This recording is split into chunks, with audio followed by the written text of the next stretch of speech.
വിശുദ്ധ മർക്കോസിന്റെ സുവിശേഷം 10-ാം അധ്യായത്തിന്റെ 17 മുതൽ 27 വരെ. യേശു വഴിയിലൂടെ പോകുമ്പോൾ ഒരാൾ ഓടി വന്ന് മുമ്പിൽ മുട്ടുകുത്തി, നല്ലവനായ ഗുരു, നിത്യജീവൻ പ്രാപിക്കുവാൻ ഞാൻ എന്തു ചെയ്യണം എന്ന് ചോദിച്ചു. യേശു അവനോട്, നീ എന്നെ നല്ലവനെന്ന് വിളിക്കുന്നത് എന്ത്? ദൈവം ഒരുവനല്ലാതെ നല്ലവനില്ല. നീ വ്യഭിചാരം ചെയ്യരുത്, മോഷ്ടിക്കരുത്, കൊല ചെയ്യരുത്, കള്ളസാക്ഷ്യം പറയരുത്, വഞ്ചിക്കരുത്, നിന്റെ മാതാപിതാക്കന്മാരെ ബഹുമാനിക്കണം എന്നീ കൽപ്പനകൾ നിനക്ക് അറിയാമല്ലോ എന്ന് പറഞ്ഞു. എന്നാൽ അവൻ, ഗുരു, ഇവയെല്ലാം ഞാൻ ബാല്യം മുതൽ ആചരിക്കുന്നുണ്ട് എന്ന് പറഞ്ഞു. യേശു സ്നേഹപൂർവ്വം അവനെ സൂക്ഷിച്ചു നോക്കി, നിനക്കൊരു കുറവുണ്ട്. നീ പോയി നിനക്കുള്ള സർവ്വവും വിറ്റ് ദരിദ്രർക്ക് കൊടുക്കുക, എന്നാൽ നിനക്ക് സ്വർഗത്തിൽ നിക്ഷേപം ഉണ്ടാകും. പിന്നെ നിന്റെ കുരിശെടുത്ത് എന്നെ അനുഗമിക്കുക എന്ന് പറഞ്ഞു. ഈ വചനത്തിൽ അവൻ ദുഃഖിച്ച് വിഷാദിച്ച് തിരിച്ചുപോയി. എന്നാൽ അവന് വളരെ സമ്പത്തുണ്ടായിരുന്നു. യേശു ശിഷ്യരെ നോക്കി, ധനവാന്മാർ ദൈവരാജ്യത്തിൽ പ്രവേശിക്കുന്നത് എത്ര വിഷമമെന്ന് പറഞ്ഞു. ശിഷ്യന്മാർ അവൻ്റെ വചനങ്ങളിൽ ആശ്ചര്യപ്പെട്ടു. യേശു പിന്നെയും അവരോട്, മക്കളെ, തങ്ങളുടെ സമ്പത്തിൽ ആശ്രയിക്കുന്നവർ ദൈവരാജ്യത്തിൽ പ്രവേശിക്കുക എത്ര വിഷമം. ധനവാൻ ദൈവരാജ്യത്തിൽ പ്രവേശിക്കുന്നതിലും എളുപ്പം ഒട്ടകം സൂചിക്കുഴയിൽ കൂടി കടക്കുന്നതാകുമെന്ന് പറഞ്ഞു. അവർ ഏറ്റവും ആശ്ചര്യപ്പെട്ടു. അങ്ങനെയെങ്കിൽ ലക്ഷഭാഗ്യൻ ആർക്ക് കഴിയും എന്ന് അന്യോന്യം ചോദിച്ചു. യേശു അവരെ സൂക്ഷിച്ചു നോക്കിയിട്ട്, ഇത് മനുഷ്യർക്ക് സാധ്യമല്ല, എന്നാൽ ദൈവത്തിനെ സാധ്യമാണ് താൻ അരുളി ചെയ്തു. നിങ്ങൾക്കെല്ലാവർക്കും സമൃദ്ധി ഉണ്ടായിരിക്കട്ടെ. കർത്താവരുളി ചെയ്തു, ഞാൻ ജീവന്റെ അപ്പം ലോകത്തെ പോഷിപ്പിപ്പാൻ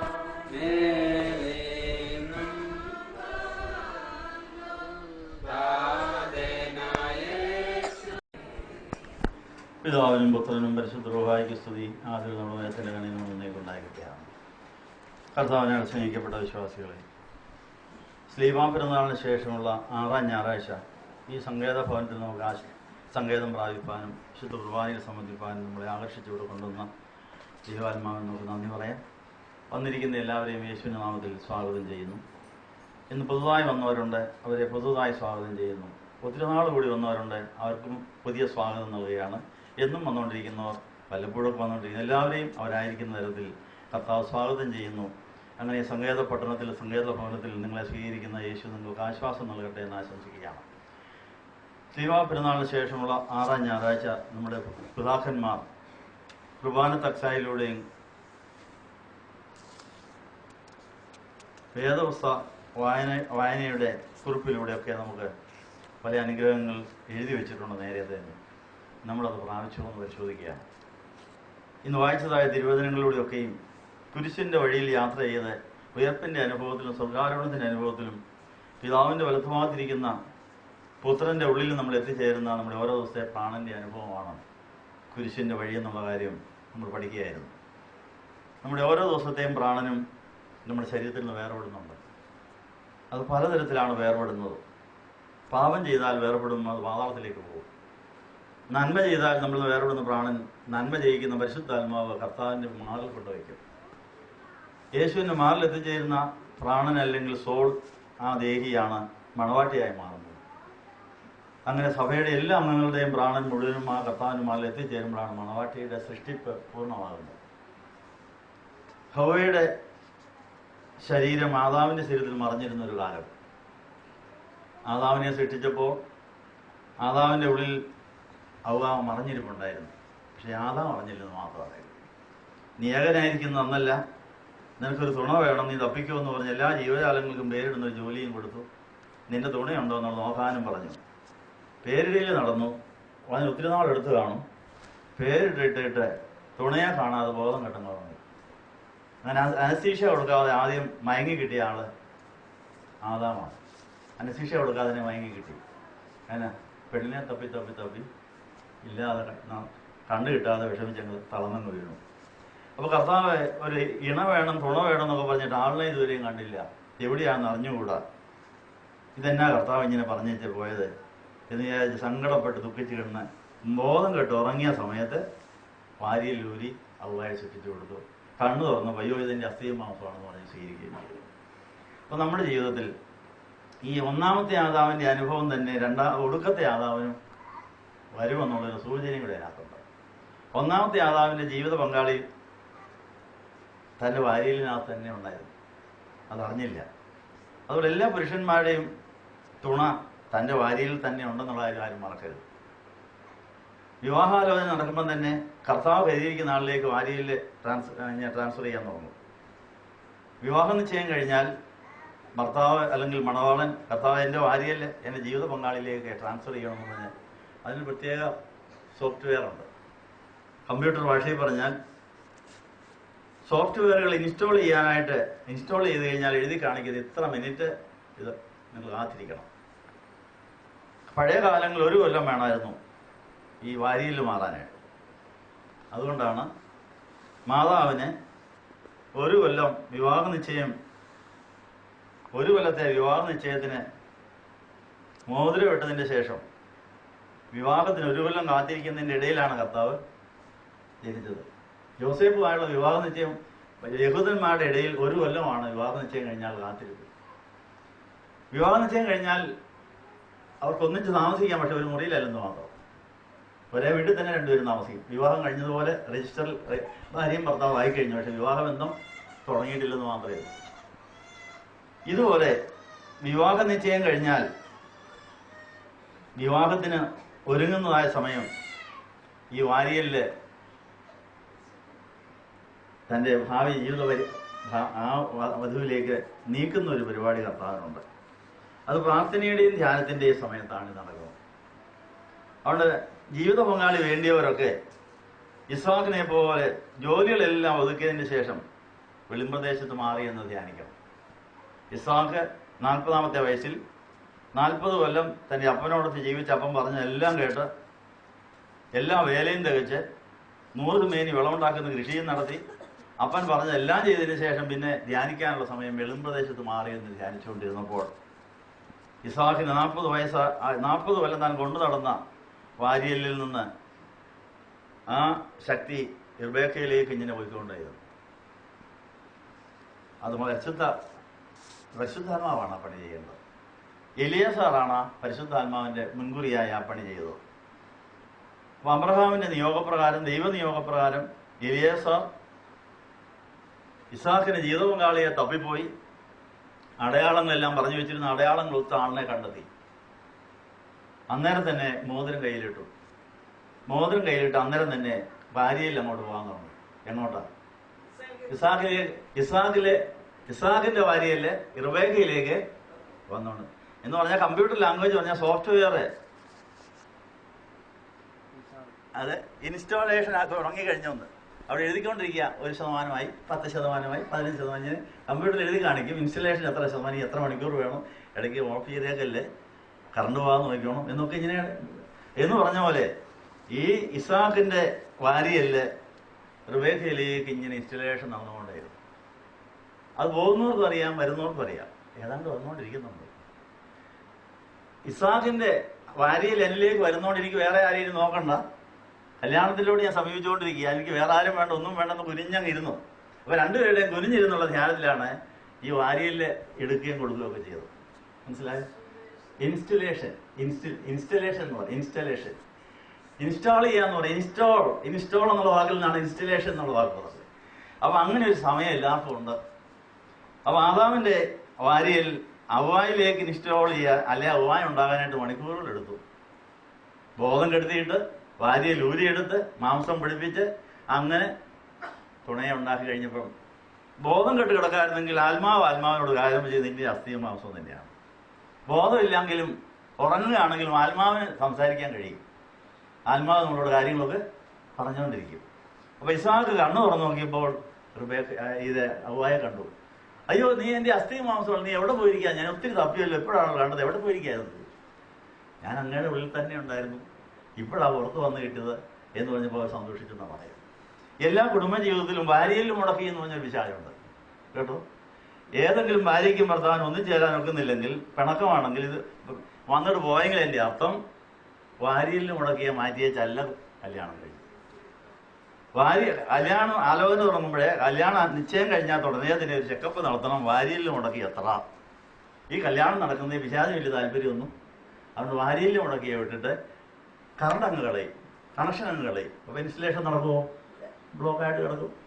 അപ്പോൾ 10% 15% ആയത് ബ്ലോക്കായി പിന്നെയും 0 ആയിട്ട് കിടക്കും. പിന്നെ ആയതുകൊണ്ട് തുടങ്ങണം. ചില കമ്പ്യൂട്ടറിനകത്തൊക്കെ ഇങ്ങനെ കറണ്ട് പോയാൽ അവിടെ പിടിച്ചു നിർത്തിയിട്ട് കറണ്ട് വരുമ്പോൾ ബാക്കി ചെയ്യുന്ന വേറെ സോഫ്റ്റ്വെയർ ഉണ്ട്. അതിന് പേരെന്നാണെന്നറിയോ? അങ്ങനെ ഒരു അഥവാ ഏതെങ്കിലും കാരണത്താൽ കറണ്ട് പോയാൽ 25% ഇൻസ്റ്റാൾ ചെയ്ത കാര്യം അവിടെ പിടിച്ചു നിർത്തും. കറണ്ട് വരുന്നവരെ പോസ് ചെയ്യും, അവിടെ നിൽക്കും. കറണ്ട് വന്നാലാണ് 26ാമത്തെ. അത് വേറെ സോഫ്റ്റ്വെയറാണ്. അതില്ലെങ്കിൽ പിന്നെ ആദ്യമായിട്ട് പിന്നെയും തുടങ്ങേണ്ടി വരും. ഇതെല്ലാം സൂക്ഷിക്കണം. ഓക്കെ, ഇത്രയും നാളായിട്ടും കല്യാണം ചൊവ്വായില്ലെങ്കിൽ എൻ്റെ അർത്ഥം എന്നാ? ഇൻസ്റ്റലേഷൻ ശരിയായിട്ടില്ല. അപ്പോൾ അതുകൊണ്ട് വാരിയലിൽ മുടക്കി മാറാതെയാണ് കല്യാണം കഴിച്ചത്. ഇനി കല്യാണം കഴിഞ്ഞായാലും ബാക്കി വേണമെങ്കിൽ ചെയ്യാൻ കേട്ടോ. കല്യാണം കഴിഞ്ഞിട്ടും പിണങ്ങിയിട്ടില്ല, വിവാഹമോചനം എത്തിയിട്ടില്ല, അടിയും പിടിയും മാന്തും ഒക്കെ ഉണ്ടപ്പോഴേ അതിൻ്റെ അർത്ഥം എന്നാ? അതിൻ്റെ അർത്ഥം ഇൻസ്റ്റലേഷൻ 100% 50 60 ഒക്കെ ആയി കാണുള്ളൂ. ഇടയ്ക്ക് നിന്നുപോയി കാണും, ഇടയ്ക്ക് ചിലപ്പോൾ കറണ്ട് പോയി കാണും. അപ്പോൾ അതുകൊണ്ട് ക്ഷമിക്കണമെന്ന് രണ്ടുപേരും ഒന്ന് സംസാരിച്ചിട്ട് കർത്താവ് ഈ വാരിയലിൽ മുടക്കി ഒന്ന് മാറ്റിയിട്ട് ഈ വാരിയലിൽ ഇൻസ്റ്റലേഷൻ 100 ആക്കി തന്ന ഞങ്ങൾക്ക് ഒരു അസ്ഥിയും വരെ മാംസവുമാണെന്ന് തോന്നത്തക്ക തരത്തിൽ അസ്ഥിയും മാംസമാണെന്നുള്ള ബോധത്തിൽ ഒരുമനപ്പെട്ട് പ്രാർത്ഥിക്കാനും പ്രവർത്തിക്കാനും സഹായിക്കണമെന്ന് പ്രാർത്ഥിക്കാം. ഇപ്പോൾ ഒന്ന് പ്രാർത്ഥിച്ചുകൂടെ? ഇപ്പോൾ എല്ലാവർക്കും വേണ്ടി ഒന്ന് പ്രാർത്ഥിക്കാൻ പോവാം. കർത്താവേ, ഇന്നിവിടെ വന്നിരിക്കുന്ന ഭാര്യാഭർത്തകന്മാരായിരിക്കുന്ന എല്ലാവരെയും ഞങ്ങൾ തിരുമുമ്പാകെ സമർപ്പിക്കുന്നു. ആദ്യത്തെ ആദാമിന്റെ ഭാര്യയിലെ അത് ഹവയിലേക്ക് മാറ്റാൻ അവിടുന്ന് മണിക്കൂറുകൾ നീണ്ട ഓപ്പറേഷൻ നടത്തി. ഇതുപോലെ ഞങ്ങൾക്ക് മണിക്കൂറുകളല്ല, മാസങ്ങളല്ല, വർഷങ്ങൾ ചിലപ്പോൾ വേണ്ടി വരുമെന്ന് ഞങ്ങൾ സമ്മതിക്കുന്നു. പരിശുദ്ധാത്മ വ്യാപാരത്തിന്റെ അഭാവം കൊണ്ടോ നിന്നുപോയതുകൊണ്ടും ബോസായി പോയതുകൊണ്ടും ഒക്കെ പൂർത്തീകരിക്കാത്തതായ പല കാര്യങ്ങളുണ്ടെന്ന് ഞങ്ങൾ സമ്മതിക്കുന്നു. അത് പൂർത്തീകരിക്കാൻ ഈ ആരാധന സ്ഥലം, ഈ സങ്കേതപട്ടണം, ഈ സങ്കേതസ്ഥലം, ഈ സങ്കേതഭവനം ഉതകണമേ എന്ന് പ്രാർത്ഥിക്കുകയാണ്. ഇന്ന് വന്നിരിക്കുന്ന എല്ലാവരെയും അനുഗ്രഹിക്കണമേ എന്ന് പ്രാർത്ഥിക്കുന്നു. ഒടുക്കത്തെ ആദാമിന്റെ മാറിൽ എത്തിച്ചേരുന്ന പ്രാണക്കുട്ടികളെ എല്ലാം കൂടെ ചേർത്ത് ഒടുക്കത്തെ സഭ, മണവാട്ടി സഭയെ രൂപപ്പെടുത്തുന്ന ആ രഹസ്യ വേല ഇപ്പോൾ നടന്നുകൊണ്ടിരിക്കുന്നതിനാൽ ഞങ്ങൾ നന്ദിയോടെ അനുസ്മരിക്കുന്നു. അങ്ങനെ ഞങ്ങളുടെ 100% പ്രാണനും ഉയർത്തെഴുന്നേറ്റ ഒടുക്കത്തെ ആദാമെന്ന പേരുള്ള യേശുവിന്റെ മാറിലേക്ക് ഇങ്ങനെ നിങ്ങളുടെ ഓരോ ദിവസത്തെയും പ്രാണൻ പോയിക്കൊണ്ടിരിക്കുന്നു. അതെല്ലാവരുടെയും പ്രാണൻ 100% എത്തിക്കഴിയുമ്പോൾ ആ കർത്താവിന്റെ മാറിൽ നിന്ന് ആണ് സഭ വെളിയിലേക്ക് വരാൻ പോകുന്ന കാര്യം. അപ്പോൾ ആദ്യത്തെ ആദാമിന്റെ മാറിൽ നിന്ന് ആ വാരിയൽ വഴി ഹവ്വ ഉണ്ടായതുപോലെ ഒടുക്കത്തെ ആദാമെന്ന പേരുള്ള ആ യേശുവിന്റെ മാറിൽ മറഞ്ഞിരിക്കുന്നവർക്ക് മാത്രമേ കൃത്യസമയത്ത് പ്രത്യക്ഷപ്പെടാൻ സാധിക്കുമെന്നുള്ള കാര്യം ഓർത്ത് ഞങ്ങൾ ഭയപ്പെടുന്നു, ഞെട്ടുന്നു. കർത്താവ്, ഇന്നിപ്പോൾ കർത്താവ് വന്നാൽ ഞങ്ങൾ കല്യാണ മണ്ഡപത്തിൽ കർത്താവിന് മുമ്പിൽ പ്രത്യക്ഷപ്പെടാനൊക്കുമോ എന്ന് ഞങ്ങൾ ചിന്തിക്കുകയാണ്. കർത്താവ് ഇന്ന് വരെ വരാഞ്ഞതിന് നന്ദി പറയുന്നു. ഞങ്ങളുടെ പ്രാണൻ മുഴുവൻ അങ്ങ് എത്തിയിട്ടില്ല. ഞങ്ങളുടെ പ്രാണൻ അങ്ങോട്ട് കയറുന്ന ആ ഇൻസ്റ്റലേഷന്റെ പരിപാടി നടക്കുന്നേ ഉള്ളൂ. അത് പൂർണ്ണമായി തീർന്നു കഴിയുമ്പോൾ മണിയടിക്കും, ഫിനിഷ് എന്നുള്ള ആ റെക്കോർഡ് ഇതുവരെയും ആ മെസ്സേജ് ഇതുവരെ ഞങ്ങൾക്ക് കിട്ടിയിട്ടില്ല. അതുകൊണ്ട് കൃപായുഗം ഇന്ന് വരെ നീട്ടിയതിന് നന്ദി. ഞങ്ങളുടെ പ്രാണൻ മുഴുവൻ യേശുവിലാകുന്നവരെ അത് നീട്ടിത്തരണേ എന്ന് ഞങ്ങൾ പ്രാർത്ഥിക്കുന്നു. അത് ഇത്രയും നാൾ ഞങ്ങൾക്ക് തന്ന സാവകാശത്തിന് നന്ദി പറയുന്നു. അങ്ങനെ ഞങ്ങളുടെ ജീവിതയാത്ര കർത്താവായിരിക്കുന്നിടത്ത് എത്തിച്ചേരുവാൻ ഇസ്ഹാക്ക് ധ്യാനിച്ചുകൊണ്ടിരുന്നിടത്തേക്ക് റിബേക്ക എത്തിയതുപോലെ ഞങ്ങൾക്ക് വേണ്ടി മധ്യാകാശത്ത് വന്ന് കാത്തിരിക്കാൻ പോകുന്ന സ്വർഗീയ മണവാളന്റെ ഭാര്യയിൽ മുഴുവനും ഞങ്ങളുടെ ഉള്ളിലേക്ക് വരുവാൻ, ഞങ്ങളുടെ ശരീരത്തിൽ എത്തിച്ചേരുവാൻ, ഞങ്ങൾ ഉയർത്തെഴുന്നേൽക്കാൻ പോകുന്ന ഉയർത്തെഴുന്നേറ്റ് കർത്താവിൽ എത്തുന്ന ആ ശരീരത്തിൽ 100% ഞങ്ങളുടെ പ്രാണനും പരിശുദ്ധാത്മ നിറവിൽ ഒടുക്കത്തെ ആദാമിന്റെ ആത്മാവിലും ശക്തിയിലും വീര്യത്തിലും ഞങ്ങളുടെ ഉള്ളിലേക്ക് വന്ന് ഞങ്ങൾ ഒന്നായി തീരുവാൻ തക്കവണ്ണം ഞങ്ങളെ സഹായിക്കണമെന്ന് യേശുവിന്റെ നാമത്തിൽ യാചിക്കുന്നത് പിതാവിനും പുത്രനും പരിശുദ്ധാത്മാവിനും സ്തുതികരേറ്റുവാനായിട്ട് തന്നെ. അപ്പോൾ ഈ പ്രാർത്ഥനയുടെ നമ്മൾ ഇന്ന് വായിച്ചതായ വേദഭാഗം പിതാക്കന്മാർ ഈ ലാഘോടെയാണ് വായിക്കാൻ തന്നിരിക്കുന്നത്. നമുക്ക് എപ്പോഴാണ് ഈ കാര്യം സാധിക്കുന്നത്? സങ്കീർത്തനം 84 ഇന്ന് വായിക്കേണ്ടതാണ്. 84ാമത്തെ സങ്കീർത്തനം ശരിക്ക് ധ്യാനിച്ചാൽ നമ്മുടെ ജീവിതത്തിൽ എങ്ങനെയാണ് നമ്മുടെ പ്രാണൻ സ്വർഗത്തിൽ എത്തുന്നത്, അതിന് നമ്മൾ നാൾതോറും ചെയ്യേണ്ട കാര്യം എന്താണെന്നൊക്കെയും സങ്കീർത്തനക്കാരൻ എഴുതി വെച്ചിരിക്കുന്ന പിതാക്കന്മാർ ഈ ദൈവവായ്ക്ക് ശേഷം 6ാം ഞായറാഴ്ച ധ്യാനിച്ചിട്ടുണ്ട്. നമ്മളതൊന്നുകൂടി ഒന്ന് വായിക്കുകയാണ്. 84ാമത്തെ സങ്കീർത്തനത്തിൽ നമുക്ക് പ്രത്യാശ നൽകുന്ന ഒത്തിരി സന്ദേശങ്ങളുണ്ട്. മണവാട്ടി സഭയ്ക്ക് സ്വർഗത്തിൽ കർത്താവിന്റെ മണവാളന്റെ അടുത്തേക്ക് പോകാനായിട്ടുള്ള വഴിയൊരുക്കുവാൻ ഇപ്പം നമ്മൾ എന്തൊക്കെ ചെയ്യണം എന്നുള്ളത് കോരഹൂത്തന്മാരുടെ ഒരു സങ്കീർത്തനമാണ് 84 സങ്കീർത്തനം. കോരഹൂത്തന്മാരുടെ പ്രത്യേകത നിങ്ങൾക്ക് എല്ലാവർക്കും അറിയാം. മത്സരികളായ മാതാപിതാക്കൾ മുഖാന്തരം അവർ ഭൂമി വിഴുങ്ങി ശപിക്കപ്പെട്ട് താഴേക്ക് പോയ കുടുംബങ്ങളാണ് അവർ. പക്ഷെ കോരഹിൻ്റെ പുത്രന്മാർക്ക് അതിനകത്ത് യാതൊരു താല്പര്യമില്ലായിരുന്നു. ഈ അപ്പൻ്റെ മത്സരത്തിൽ ഞങ്ങൾ പങ്കില്ലേ, ദൈവമേ ക്ഷമിക്കണമേ, അപ്പനായി പോയി മിണ്ടാനൊക്കെയില്ല, ബഹുമാനിക്കണമെന്ന് നീ തന്നെ കൽപ്പിച്ച്, ബഹുമാനം കൊണ്ട് ഞങ്ങൾ മിണ്ടുന്നില്ല, പക്ഷെ ഞങ്ങളെ കൈവിടല്ലേ, ഈ കുഴിയിലേക്ക് പോകുമ്പോൾ ഞങ്ങളെ രക്ഷിക്കണമെന്ന് അവർ പ്രാർത്ഥിച്ചുകൊണ്ടിരുന്നു. ഇങ്ങനെയൊരു പ്രാർത്ഥന നമ്മൾ ചെയ്യേണ്ടി വരും. ഭർത്താക്കന്മാർ മദ്യപാനികളോ നിരീശ്വരവാദികളോ അവിശ്വാസികളോ ആണെങ്കിൽ ഭാര്യമാർക്ക് പ്രാർത്ഥിക്കാൻ, കർത്താവേ എൻ്റെ ഭർത്താവിൻ്റെ പാപം എൻ്റെ മേൽ കണക്കിട്ടിട്ട് ഞങ്ങൾ അണ്ണും കൂടെ കുഴി വീഴാനല്ലേ ഇടയാകല്ലേ, എൻ്റെ വിശ്വാസത്തിൽ എൻ്റെ ഭർത്താവിനെ രക്ഷിക്കണം എന്ന് പറഞ്ഞ് ഭാര്യമാർക്ക് ഭർത്താവിനെ രക്ഷിക്കാനുള്ള ഒരു നിയമം കിടപ്പുണ്ട്. അതെവിടെ എഴുതിയിരിക്കുന്നറിയാവോ? 1 പത്രോസ് 3 അധ്യായത്തിലുണ്ട്. ഭർത്താക്കന്മാർക്ക് എന്തെങ്കിലും കുറവുണ്ടെങ്കിൽ അവരെ പുച്ഛിക്കുകയോ തള്ളുകയോ പരിഹസിക്കുകയോ അല്ല വേണ്ടത്. കർത്താവ്, ഈ കുറവുള്ള ഭർത്താവിനെ നീ എന്നെ ഏൽപ്പിച്ചതിന് നന്ദി, ഞാൻ മുഖാന്തരം ഈ ഭർത്താവ് രക്ഷപ്പെടാനാണ് എന്നെ ഏൽപ്പിച്ചത് എന്ന് പറഞ്ഞ് നന്ദി പറഞ്ഞിട്ടുണ്ടോ? ഇല്ലെങ്കിൽ ഒരു നന്ദി പറ, അവർ ഹല്ലേലൂയ പറഞ്ഞാട്ടെ. അപ്പൊ എന്തെങ്കിലും കുറവുള്ളവരെ കർത്താവ് തരുള്ളൂ. എന്താ? പരസ്പരം കുറവ് തീർക്കാൻ വേണ്ടിയാ. തമ്മിൽ ഭാരങ്ങളെ വഹിച്ച് കുറവുകൾ പരിഹരിച്ച് അതിനൊരു അവാർഡ് തരാൻ വേണ്ടിയാ. ഭാര്യ മുഖാന്തരം ഭർത്താവ് മുഖാന്തരം ഭാര്യയെ രക്ഷപ്പെടാൻ വേണ്ടിയാണ് കർത്താവ് കുറവുള്ളവരെ ഏൽപ്പിക്കുന്നത്. നമ്മൾ കണ്ടുവെക്കുന്നവരെയൊന്നും ആയിരിക്കും ദൈവം തരുന്നത്. ദൈവം തരുന്നത് ഇങ്ങനെ പരസ്പര പൂരകങ്ങളായി രക്ഷപ്പെടാനുള്ളവരെ ആയിരിക്കും എന്നുള്ള കാര്യം. അതുകൊണ്ട് നമുക്ക് ഈ കോരഹൂത്തന്മാരുടെ പ്രത്യേകത, കോരഹൂത്തന്മാർക്ക് അപ്പൻ്റെ പാപത്തോടെ യാതൊരു അനുകരണമില്ലായിരുന്നു, അനുഭാവമില്ലായിരുന്നു. രഹസ്യമായ ഒരു കാര്യത്തിൽ പ്രാർത്ഥിച്ചുകൊണ്ടിരുന്നു. ഇങ്ങനെ അപ്പന്മാർ പാപം ചെയ്താൽ മക്കൾക്ക് ചോദ്യം ചെയ്യാൻ അവകാശമില്ല, ബഹുമാനിക്കണം, ആദരിക്കണം. അതേ കൂട്ടത്തിൽ രഹസ്യമായി അപ്പൻ്റെ പാപം ഞങ്ങൾ കണക്കിടല്ലേ എന്ന് നമ്മൾ പ്രാർത്ഥിക്കണം. അപ്പം രക്ഷപ്പെടും. അപ്പം മക്കളും ആദരും അപ്പന്മാർ രക്ഷപ്പെടാനുള്ള വഴി ദൈവം ഒരുക്കി തരും. അവർ നശിച്ചു പോയാൽ ആ നാശം നമുക്ക് വരാതിരിക്കാൻ ഒരു വേർപാട് വെക്കും. എന്നിട്ട് പിന്നെ ഭാവി കാലത്തിൽ ആ രക്ഷപ്പെട്ട മക്കൾ വഴി ഈ കുഴിയിൽ പോയ അപ്പനെയും അമ്മയൊക്കെ കുറേ നാൾ കഴിഞ്ഞെങ്കിൽ ചിലപ്പോൾ പാതാളത്തിൽ നിന്ന് കയറ്റാനുള്ള വഴികളുമുണ്ട്. അതുകൊണ്ടാണ് മരിച്ചവർക്ക് വേണ്ടിയുള്ള പ്രാർത്ഥന നമ്മളിപ്പോഴും തുടരുന്നത്. അപ്പോൾ വിശ്വാസികളെ ആദ്യ ദൈവം പതീസായി കയറ്റും.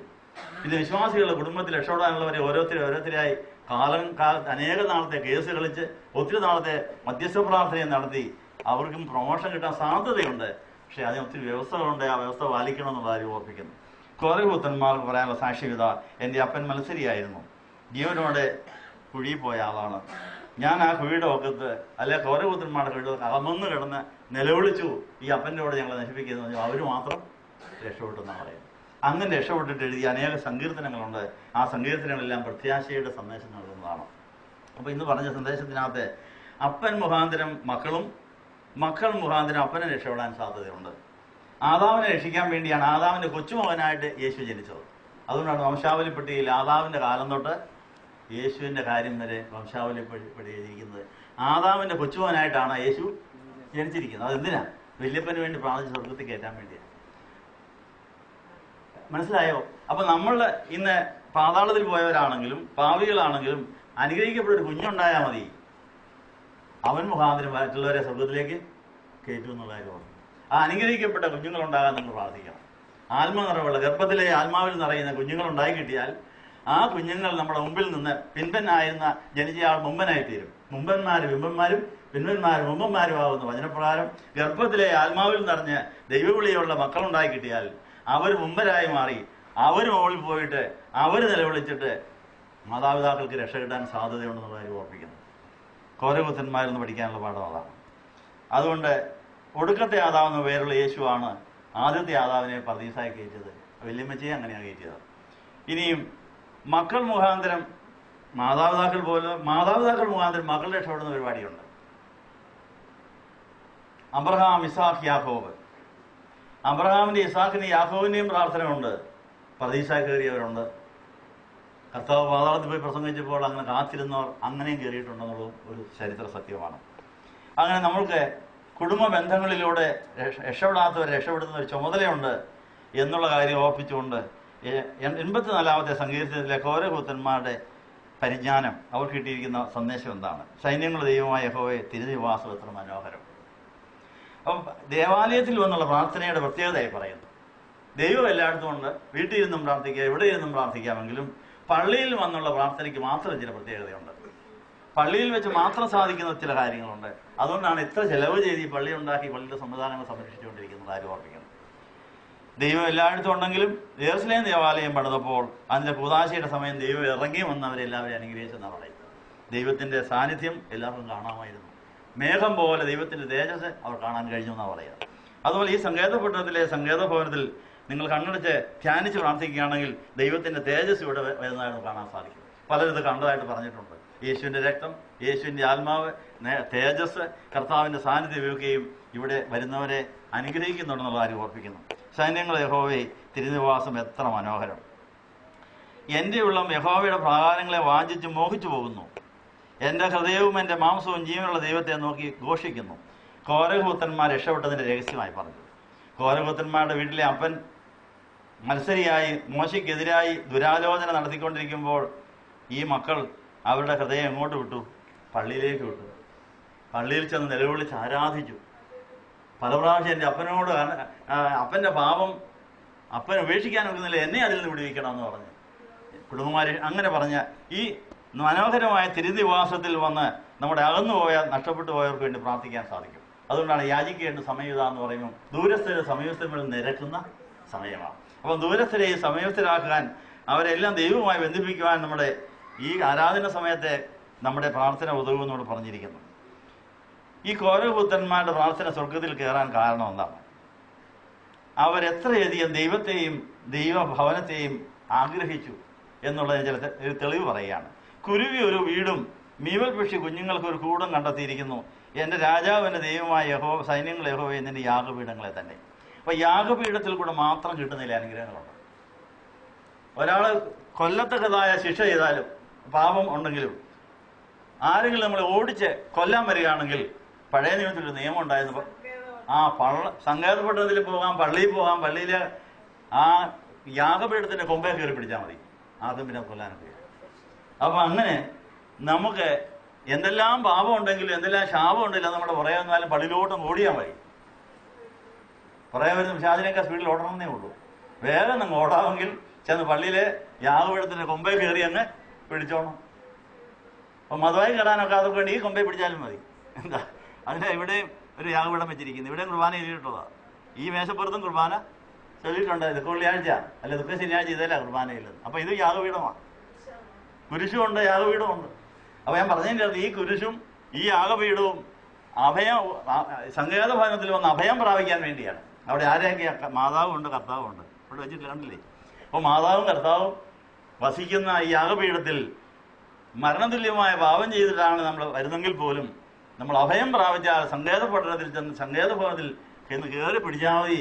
എന്നോട് കണ്ണയുണ്ടാവണം, എന്നെ കൈവിടല്ലേ എന്ന് പറഞ്ഞാൽ അവർക്ക് സംരക്ഷണം കിട്ടുമെന്നുള്ള കാര്യം പ്രത്യാശയ്ക്ക് പോകുന്നു.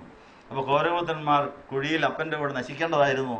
പക്ഷെ കോരഹൂത്തന്മാർ നശിക്കാതിരുന്നതിൻ്റെ കാര്യം അവരുടെ ഹൃദയം പള്ളിയിലേക്ക് ഓടിക്കൊണ്ടിരുന്നു. പള്ളിയിൽ ചെന്ന് യാഗപീഠത്തിൻ്റെ കൊമ്പേ കയറി അവർ പിടിക്കുമായിരുന്നു. ആ ഒരു സ്വഭാവം നമുക്കുണ്ടാകണം. അപ്പോൾ ഒടുവിൽ ഒരു കുരിയിലൊരു വീടും മീവൽ പക്ഷി കുഞ്ഞുങ്ങൾക്ക് കൂടും കണ്ടെത്തിയെന്ന് പറഞ്ഞ ആ വലിയ കുരുവിക്ക് തന്നെ കൂടിനോടുള്ള പ്രിയം പോലെ നമുക്ക് ദൈവത്തോടും ദൈവത്തിൻ്റെ ആലയത്തോടും യാഗപീഠത്തോടും പ്രിയം വേണം. പുരോഹിതന് യാഗപീഠവുമായി അതുപോലെ ബന്ധിക്കപ്പെട്ട് കിടക്കുകയാണ്. പുരോഹിതന്മാർ യാഗപീഠത്തിൽ തൊട്ടോണ്ട് യാഗപീഠത്തിൽ പിടിച്ചോണ്ടാണ് നിങ്ങൾക്ക് അനുഗ്രഹം. കണ്ടിട്ടുണ്ടോ? പടിഞ്ഞാറോട് തിരിഞ്ഞ് അനുഗ്രഹം തരുമ്പോൾ ഒരു കൈ എവിടാ? കർത്താവിന് തിരിശരക്തങ്ങൾ വെച്ചുകൊണ്ടാണ് നിങ്ങൾ വലത്ത് കൈ, നിങ്ങളെ ഇടത്ത് കൈ കാസായാലും ബീലാസായാലും ത്രോണോസിലും തവലീത്തായാലും ഒക്കെ ഉറപ്പിച്ചു വെച്ച് അതിലൂടെ ശക്തി ആർജിച്ചുകൊണ്ടാണ് വലത് കൈ കൊണ്ട് നിങ്ങളെ അത് ത്രോണോസിൽ അത് യാഗപീഠത്തിൽ കൂടി അനുഗ്രഹം കിട്ടുന്നത്. അത് ഒരു കുർബാനയിൽ സംബന്ധിക്കുമ്പോൾ കിട്ടുന്ന അനുഗ്രഹത്തിന്റെ പ്രത്യേകത യാഗപീഠത്തിൽ കൂടെയും പൗരോഹിത്യത്തിൽ കൂടെയും ഒഴുകി വരുന്ന അനുഗ്രഹങ്ങൾ ജനങ്ങൾ പ്രാപിക്കുകയാണ്. അതുകൊണ്ടാണ് ഞായറാഴ്ച പള്ളിയിൽ പോകാതിരുന്ന കുമ്പസാരി ചെയ്തു പറയണമെന്നാണ് പറഞ്ഞത്. കുമ്പസാരി ചെയ്തു പറയുന്ന ഒരു പാപമാണ് ഞായറാഴ്ച ലംഘനം. എത്ര ഞായറാഴ്ച പള്ളിയിൽ പോകാതിരുന്നു? എന്താ കാര്യം എന്നറിയാവോ? നിങ്ങൾക്ക് വേണ്ടി, ജനങ്ങൾക്ക് വേണ്ടിയുള്ള അനുഗ്രഹം പിതാവ് പുത്രനിൽ കൂടെയും പരിശുദ്ധാത്മാവിൽ കൂടെയും പുരോഹിതനിൽ കൂടെയും യാഗപീഠത്തിന്റെ കൊമ്പുകളിലൂടെയും നിങ്ങളെ ഒഴുക്കി തരാമെന്ന് ആളിനെ കണ്ടില്ലെങ്കിൽ എന്തൊരു സങ്കടമായിരിക്കും. അപ്പോൾ നിങ്ങളെ ഇടവപ്പള്ളി പോകുന്നില്ലെങ്കിൽ വികാരിച്ചുകൊണ്ട് പറഞ്ഞിട്ട് വരണമെന്ന് പറഞ്ഞതിൻ്റെ കാര്യം ഇതാണ്. ഞാനിന്ന് ഇടവപ്പള്ളിയിൽ വരുന്നില്ല, ഞാൻ സങ്കേതഭവനത്തിലാണ് പോകുന്നത്, അല്ലെങ്കിൽ ഞാൻ പരുമലയ്ക്കാണ് പോകുന്നു എന്ന് പറഞ്ഞാൽ ആ അച്ഛന്മാർക്ക് ആശ്വാസമാണ്. കാരണം എന്നാ, അതിലൂടെ അനുഗ്രഹം കിട്ടിക്കോളും. അപ്പം ഇടവപ്പള്ളിയിൽ കൂടെ വരുന്ന അനുഗ്രഹം ഇതിലൂടെ തിരിച്ചു വിടും, ഡൈവേർട്ട് ചെയ്ത് വിടും. പക്ഷെ അനുഗ്രഹം തിരിച്ചു പോയാൽ ഭയങ്കര വേദനയാണ്. അനുഗ്രഹം വാങ്ങിക്കാൻ ആളില്ലാതെ അനുഗ്രഹം തിരിച്ചു പോയി കർത്താവ് നെഞ്ചത്തി എന്ന് അടിക്കും. ഭയങ്കര വേദനയാണ്. അപ്പം അങ്ങനെ നമ്മൾ ആരാധനയ്ക്ക് അനുഗ്രഹമായ ദൈവം വരുമ്പോൾ ഏതെങ്കിലും യാഗപീഠത്തിന് മുമ്പിൽ നമ്മൾ ഉണ്ടായിരിക്കണം. കുദാശ ചെയ്യപ്പെട്ട ഏതെങ്കിലും പള്ളിയിലെ യാഗപീഠത്തിന് മുമ്പിൽ നമ്മൾ ഇല്ലെങ്കിൽ ഇത് തിരിച്ചങ്ങ് പോകും. തിരിച്ച് ചെന്ന് കർത്താവിന് നെഞ്ചത്ത് അടിക്കുന്നത് അത് ഭയങ്കര ഇടിക്കുന്ന പോലെയുള്ള വേദനയാണ്. വെള്ളം തിരിച്ചടിച്ചാൽ വെള്ളത്തിന് വേദനയുണ്ട്. വെള്ളം കൊണ്ട് അത് ഐസ് കെട്ട പോലെ തിരിച്ചങ്ങ് ഇല്ലുകയാണ് എങ്ങനെ ഇരിക്കും? കല്ല് പോലെ ഇരിക്കില്ലേ? അപ്പൊ എന്ന് പറഞ്ഞതുപോലെ സ്വീകരിക്കപ്പെടാത്ത അനുഗ്രഹങ്ങൾ തിരിച്ചെന്ന് പാറക്കല്ല് പോലെ കർത്താവ് നെഞ്ചത്തിടിക്കുന്നുണ്ട്. അത് ഏറ്റു പറയേണ്ട ഭാവമാണ്. അപ്പൊ അതുകൊണ്ട് ആരാധന ഒരിക്കലും മുടക്കരുത്. ആരാധന ഏതെങ്കിലും കാരണത്താൽ മുടക്കിയാൽ അതിന്റെ കുറവ് തീർക്കാൻ വേണ്ടി പണിഷ്മെന്റ് ആയിട്ട് സ്വന്തം ചെലവിൽ ഒരു അച്ഛനെ വിളിച്ചു വരുത്തി സ്പെഷ്യൽ കുർബാന ചൊല്ലി ആ കടം വീട്ടണമെന്നൊരു നിയമം കൂടെ ഉണ്ട്. അങ്ങനെയാണ് എന്തുമാത്രം പിടിച്ചു കാണും. മനസ്സിലായോ? അതിനുവേണ്ടിയാണ് ഇവിടെ നിത്യകുർബാന ആരംഭിച്ചിരിക്കുന്നത്. നിങ്ങളുടെ മാമോദീസായത്തെ അന്ന് മുതൽ ഏതെങ്കിലും ഞായറാഴ്ച മുടക്കിയിട്ടുണ്ടെങ്കിൽ അതിന് സ്പെഷ്യലായിട്ട് നിങ്ങൾക്ക് അച്ഛനെ വിളിച്ചു വരുത്തി കുർബാനയില്ല, നേരവും സമയം എടുക്കുന്നത്. ഇവിടെ എല്ലാ ദിവസവും കുർബാനയുണ്ട്, നിങ്ങൾക്ക് വേണ്ടിയും കൂടെ കുർബാനയില്ല. മനസ്സിലായോ? അങ്ങനെ നിത്യകുർബാനയിൽ അനേകരുടെ കുടിശ്ശിക തീർക്കാനും കൂടിയാണ്, നേർച്ചകൾ നടത്താനും കൂടിയാണെന്നുള്ള കാര്യം ഓർപ്പിക്കുക. ഈ പറഞ്ഞതിൻ്റെ അർത്ഥം കോരഹൂത്തന്മാർക്ക് അനുഗ്രഹം കിട്ടിയത് അവർ കുരിശിന്റെ പാതയിൽ പോയതുകൊണ്ടാണ്. കുരിശിന്റെ പാതകൾ ഏതൊക്കെയാണെന്നായി പറയുന്നത്. നിന്റെ ആലയത്തിൽ വസിക്കുന്നവർ ഭാഗ്യവാന്മാർ, അവർ നിന്നെ നിത്യം സ്തുതിച്ചുകൊണ്ടിരിക്കും. ബലം നിന്നുള്ള മനുഷ്യൻ ഭാഗ്യവാൻ, ഇങ്ങനെയുള്ളവരുടെ മനസ്സിൽ സിയോനിലേക്കുള്ള. അപ്പൊ നമ്മുടെ ബലം മുഴുവനും ഉയർത്തെഴുന്നേറ്റ് സ്വർഗാനം ചെയ്ത പിതാവിന്റെ മാറിൽ എത്തിക്കുക എന്ന് പറഞ്ഞ ചില ബന്ധപ്പാടുള്ള കാര്യമാണ്. കിണറ്റിൽ കിടക്കുന്ന വെള്ളം ടാങ്കിൽ എത്തിക്കാൻ ബന്ധപ്പാടുണ്ടോ? പമ്പ് നല്ലവണ്ണം വർക്ക് ചെയ്തിട്ടാണ് ഇത് മുകളിൽ കയറുന്നത്. ഫുട്ബോൾ വഴി വെള്ളം വന്ന് പമ്പ് കറങ്ങി അത് മുകളിൽ എത്തിക്കുക. ഇതുപോലെ നമ്മുടെ ഹൃദയത്തിൽ ഉറവെടുത്തുകൊണ്ടിരിക്കുന്ന ജീവന ശക്തി ആരാധനയുടെ പമ്പ് വഴിയായി സ്തുതിയുടെയും സ്തോത്രത്തിന്റെയും പമ്പ് വർദ്ധിപ്പിച്ച് അത് സ്വർഗത്തിലെ ടാങ്കിൽ എത്തിച്ചാലേ ടാപ്പ് തുറക്കുമ്പോൾ അനുഗ്രഹം. ടാപ്പ് തുറക്കുമ്പോൾ വെള്ളം കിട്ടണമെങ്കിൽ മണിക്കൂറുകൾ ഈ മോട്ടോർ വർക്ക് ചെയ്ത് ടാങ്ക് ഫുള്ളാക്കിക്കൊണ്ടിരിക്കണം. വലിയ ടാങ്കാണെങ്കിൽ ഒത്തിരി സമയം ഈ പമ്പ് വർക്ക് ചെയ്യേണ്ടി വരും. ഒത്തിരി പേർക്ക് വേണ്ടിയാണെങ്കിൽ ഒത്തിരി സമയം വർക്ക് ചെയ്യേണ്ടി വരും. അപ്പൊ ഇടപെടാതെ പ്രാർത്ഥിച്ചുകൊണ്ടിരിക്കുന്നവർക്ക് മാത്രമേ നമ്മുടെ മഹത്വ ശക്തി സ്വർഗത്തിലെ ടാങ്കിൽ എത്തിച്ചിട്ട് ആവശ്യം വരുമ്പോൾ ടാപ്പ് തുറന്നാൽ മതി. ഇപ്പോൾ പലതരം ടാപ്പുകളുണ്ട്. ഞെക്കി പിരിച്ചു തുറക്കുന്ന ടാങ്ക്, തിരിച്ചു പലതരം ടാപ്പുകളുണ്ട്. അങ്ങനെ ആ ടാപ്പയിൽ നമ്മൾ തൊട്ട് കഴിയുമ്പോൾ ആ ചെയ്യേണ്ടത് ചെയ്ത് കഴിയുമ്പോൾ വെള്ളം കിട്ടുന്നത് പോലെ അനുഗ്രഹം കിട്ടണമെങ്കിൽ നമ്മുടെ മഹത്വ ശക്തി മുഴുവൻ എവിടെയായിരിക്കണം? ബലം മുഴുവൻ നിന്നിൽ ആയിരിക്കണം. അപ്പം ബലം മുഴുവനും കർത്താവിൽ ആകാത്തവരുടെ കുഴപ്പം എന്നാണെന്നറിയാവോ? കർത്താവിന്റെ അകത്ത് പോകാത്ത ബലം പിശാചിന്റെ കാണും. പിശാചിന്റെ കയ്യിലുള്ളതായ ശക്തി മരണവും നിരാശയും ദുഃഖവുമായി തിരിച്ചു വരും. നിരാശയും ദുഃഖവും സങ്കടവും രോഗവും മാറുന്നില്ലെങ്കിൽ അതിന്റെ അർത്ഥം ബലം മുഴുവൻ പോയിട്ടില്ല, താഴെയും കുറെ കാണും. അവിടുന്ന് ഈ ഭൂതങ്ങളെ കയറി അവകാശം പറഞ്ഞ് നമ്മുടെ ശക്തി പിന്നെ അപകരിച്ചുകൊണ്ട് പോകാൻ സാധ്യതയുണ്ട്. അതുകൊണ്ട് ഈ ഭാഗ്യം നമ്മൾ കൈവരിക്കണം. ബലം നിന്നുള്ള മനുഷ്യൻ ഭാഗ്യവാനെന്ന് കോരഹൂത്തന്മാർ പറഞ്ഞ കാര്യം. ബലം ദൈവത്തിലുള്ള ഭാഗ്യം ഞങ്ങൾക്കും തരണമേ നിങ്ങൾ പ്രാർത്ഥിക്കണം. ഇങ്ങനെയുള്ളവർ മനസ്സിൽ സിയോനിലേക്കുള്ള പരിപാടികളുണ്ട്. ബലം മുഴുവൻ സ്വർഗത്തിലായാൽ സിയോനിലേക്കുള്ള അനേക വഴികൾ നമുക്കുണ്ടാക്കാൻ സാധിക്കും. പെരുവഴിയുടെ ആവശ്യം എന്താണ്? 40 ദിവസത്തെ നമ്മുടെ പ്രാണൻ കൊണ്ട് നമ്മിൽ നിന്ന് സ്വർഗം വരെ എത്തുന്ന 40 പൈപ്പ് നമുക്ക് കപ്ലിംഗ് ഇട്ട് പ്ലംബ് ചെയ്യാൻ സാധിക്കും. ഓരോ ദിവസത്തെ പ്രാണൻ കഴിഞ്ഞ ദിവസത്തെ പ്രാണനുമായി ഘടിപ്പിച്ച് 40 ദിവസത്തെ പ്രാണനുണ്ടെങ്കിൽ, ദേഹിയുണ്ടെങ്കിൽ, സോളുണ്ടെങ്കിൽ നമുക്ക് നമ്മുടെ ഹൃദയത്തിൽ നിന്ന് സ്വർഗം വരെ എത്തുന്ന ഒരു കുഴലിടാൻ സാധിക്കും. അതുകൂടെ നമ്മുടെ മഹത്വം മുകളിലേക്ക് പമ്പ് ചെയ്യാൻ സാധിക്കും. അടുത്ത 40 ദിവസത്തെ അതുകൊണ്ട് വേറൊരു കുഴൽ ഇങ്ങോട്ട് ഇട്ടാൽ വെള്ളം ഇങ്ങോട്ടും വരും. 2 കുഴൽ വേണം. ഒരു കുഴൽ അങ്ങോട്ട് പമ്പ് ചെയ്യാൻ, വേറൊരു കുഴൽ ഇങ്ങോട്ട് വരാനും.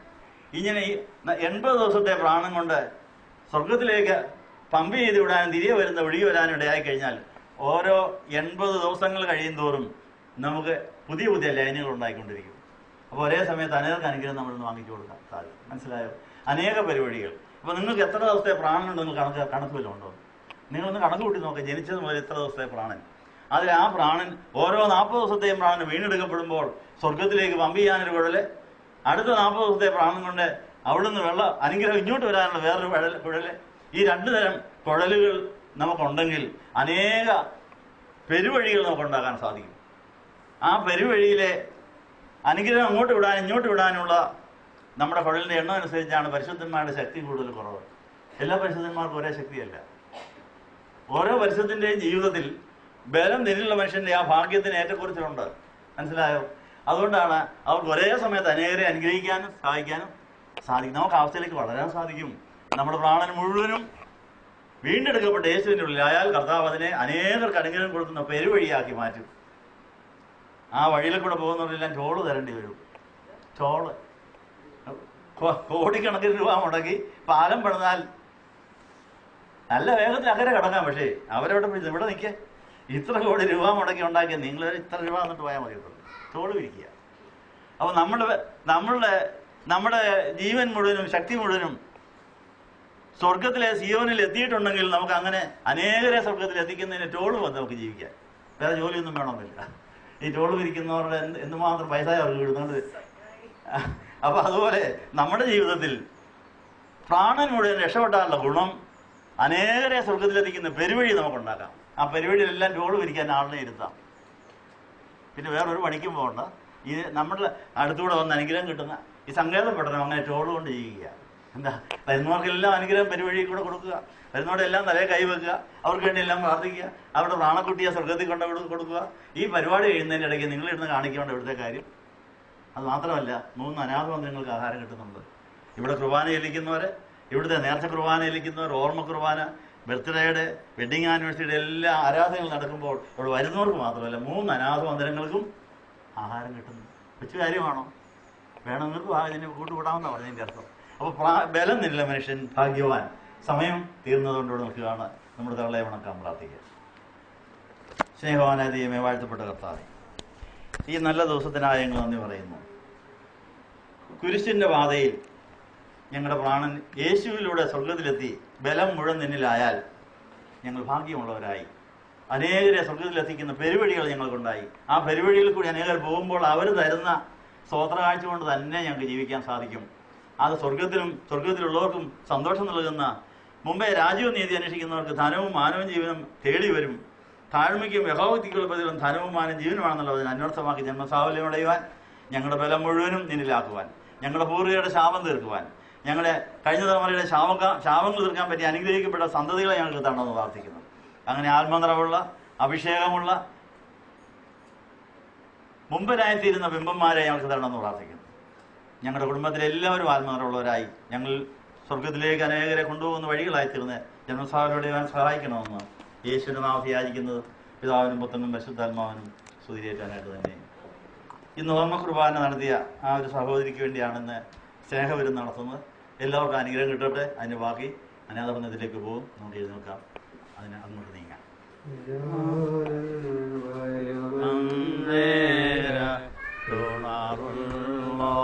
ോരാ